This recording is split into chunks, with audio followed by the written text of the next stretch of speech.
ডাক্তারবাবু, সকালে আপনার একটা চিঠি এসেছিল, টেবিলের উপর রেখে দিয়ে এসেছি। আমার ঘরে? আগে। আচ্ছা।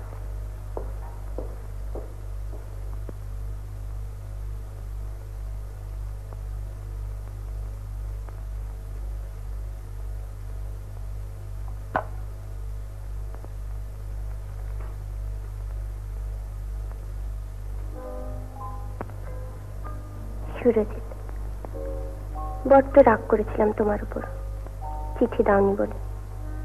রাগটা একটু কমলো যখন তোমার নতুন কেসের কথা সব জানতে পারলাম।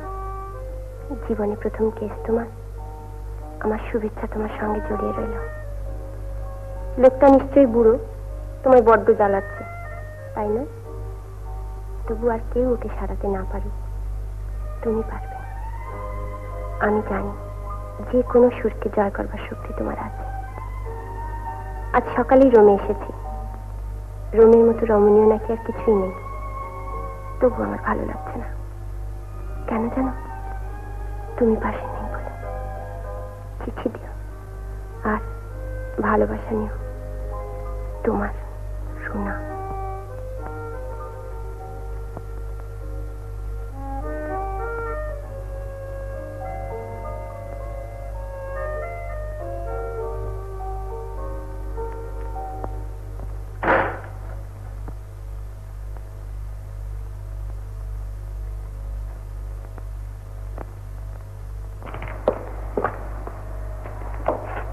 হঠাৎ আপনি?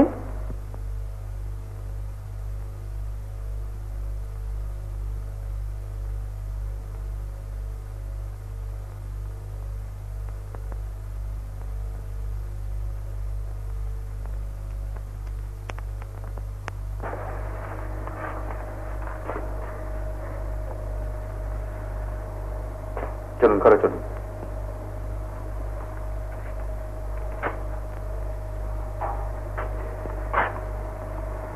আপনি দাঁড়াতে পারেন, আবার চলতেও পারেন। সেটা তুমি ধরে আছো বলে। আমি না ধরলেও পারতেন। আমি কোনোদিন কিচ্ছু পারব না যদি তুমি ছেড়ে দাও।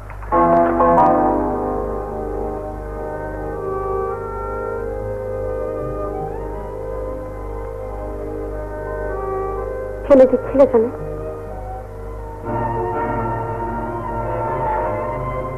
চলুন।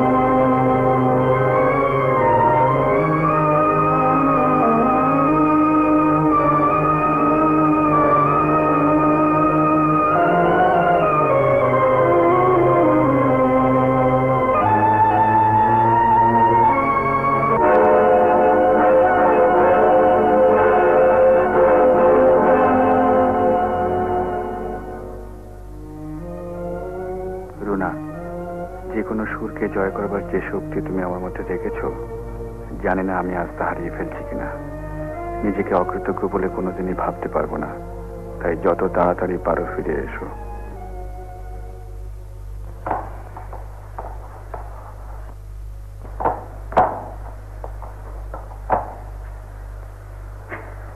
ऊपर नहीं जाएगा।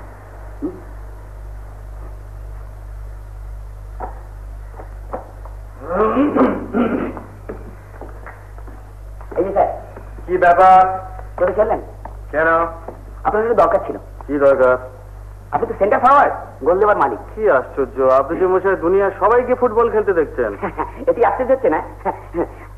আচ্ছা আপনি একটু ভেবে দেখুন না, দুনিয়ার প্রত্যেকে যে যার ফিল্ডে খেলে যাচ্ছে না, প্রত্যেকেই তো তার ইচ্ছে, অ্যাম্বিশন, ক্যারিয়ার নিয়ে দমাদম ঠিক করে যাচ্ছে গোলে পৌঁছবার জন্য। কে কেউ কাউকে কেয়ার করছে কি? আপনি তো ঠিকই বলেছেন গোবর্ধন বাবু, দুনিয়াতে সবাই খেলে যাচ্ছে না। দেখুন কেবল আপনি একটু ভুল খেলে যাচ্ছেন। কিরকম? বড্ড ড্রিবলিং করছেন গোলের মুখে গিয়ে। মানে? একটু টিমের পরে খেলুন। আপনি কি বলতে চাইছেন বলুন তো? বুঝতে পারছেন না? আরে বাবা, এ কি? আরে পা ছাড়ুন মশাই, পা ছাড়ুন। যা পাবো 50-50। কি ব্যাপার? হেড দিয়ে ক্লিয়ার করে দিন। হেড দিয়ে ক্লিয়ার? মানে আপনি তো পাগলিটার ডাক্তার, হ্যাঁ, আপনি একটু চিন্তা করলে সমস্ত ক্লিয়ার হয়ে যাবে। সম্পত্তিটা 50-50। আপনি গোবর্ধন বাবু, এই দেখুন, আপনি আবার এক্সট্রা টাইম খেলতে চাই। আপনার মতো লোককে জেলে দেওয়া উচিত, বুঝতে পারলেন?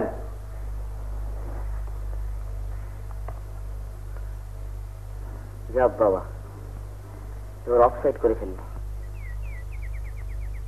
Good morning mister Chatterjee. ও গুড মর্নিং ডক্টর, বসুন। কি ভাবছে না তো? আচ্ছা ডক্টর সেন, দীপা তো এখন বেশ ভালোই বিহেভ করছে, আপনার কথা মতো ঠিকই চলছে। আপনার কি মনে হয় না ওকে এখন দিন কতক বাইরে কোথাও ঘুরিয়ে আনলে ও একেবারে ভালো হয়ে যেতে পারে?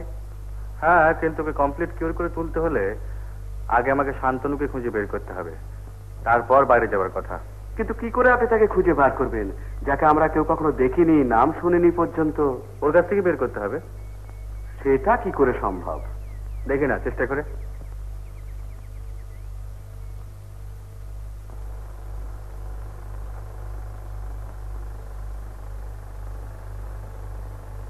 না না না না। কেন ভয় কিসের? আমি দেখছি তো, আমাকে বিশ্বাস হয় না?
শান্তনু এসছে। মিথ্যে কথা, মিথ্যে কথা। কেন মিথ্যে কথা? সে আসতে পারে না। কেন?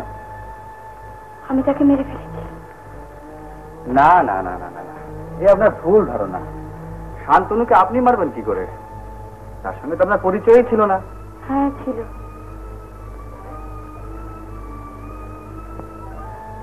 কবে পরিচয় হয়েছিল